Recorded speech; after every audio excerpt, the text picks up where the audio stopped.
rising in the distance, the Boston skyline. Prabhupada had to pass through U.S. Immigration and Customs in Boston. His visa allowed him a 3-month stay. Last month in August, there was a very special day. It was Friday the 13th. And actually that is the day, the anniversary of the day that Srila Prabhupada got on the Jaladuta, boarded the Jaladuta in India. And as it happened, that day in 1965 was also Friday the 13th. So this is a special year in that sense. And when Prabhupada got on the boat, at that point he was 69 years old. He was just a couple of weeks away from his 70th birthday that he celebrated on the Jaladuta. And there were only 4 or 5 people at the dock to see him depart. It was workers from Scindia steamship line. Jaladuta was part of that line. And also his youngest son, Vrindavan Dey, was there. So years later, the devotees asked Vrindavan Dey, what were you feeling when you saw your elderly father walking up the plank by himself to go to a foreign land for the first time? He didn't personally know anyone there. He just had a letter of introduction. The language was different for him. The culture was different. His health was not the best. So Vrindavan Dey answered, I was proud of my father for doing this. And we know how Prabhupada had so many trials on the boat, suffering terribly from heart attacks and feeling separation from Sri Vrindavan Dham, his home. So I was also thinking when we came to Commonwealth Pier just now, this is the first time I've been there. It's only my 2nd time in Boston, and I was thinking perhaps there are other sites in Boston besides Commonwealth Pier that people go to see. But in fact, this is the best site to see. To think that Prabhupada disembarked from the Jaladuta at that time and that place, and he brought with him an entire culture, a culture of how to love God purely, was embodied in Srila Prabhupada.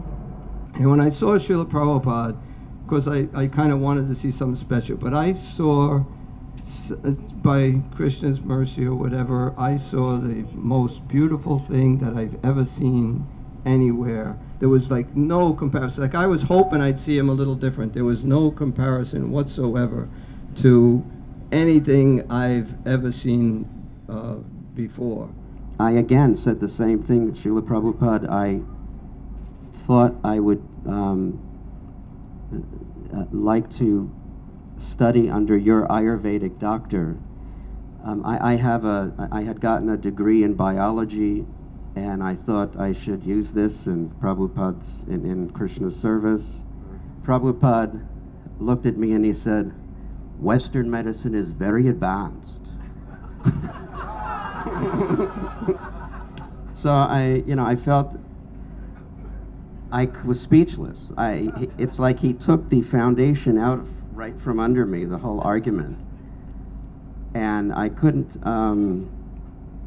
I was really in distress at that point, and I didn't know what to do. And he saw that, and he picked up one of his books, and he said, just work with my books and be a spiritual doctor.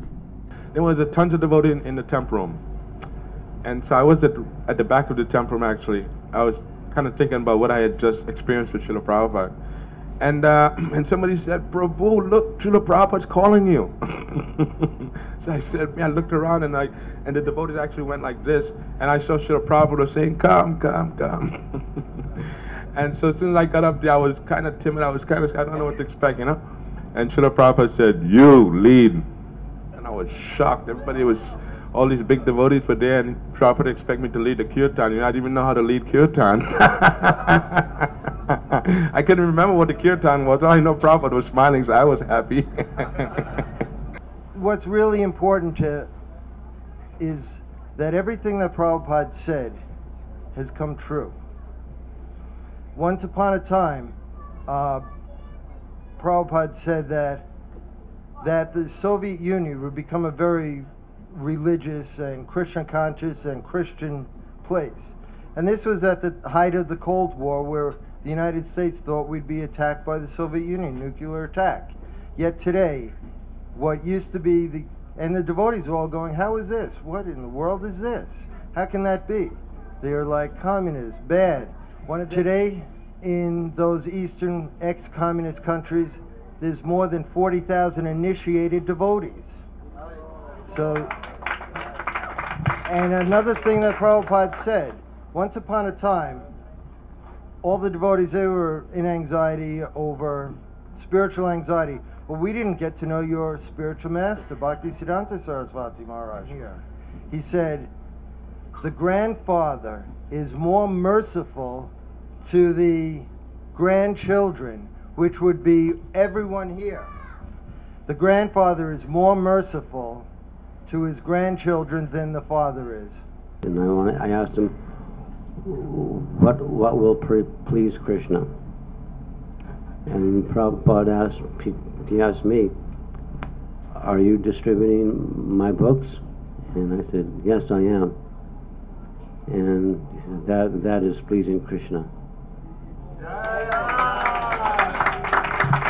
So Srila Prabhupada was that expert physician who came to a very sick world, Lower East Side, the Haight-Ashbury, so many little pockets in the West of people who are desperately trying to enjoy life, to find enjoyment in life in many ways that were quite perverse.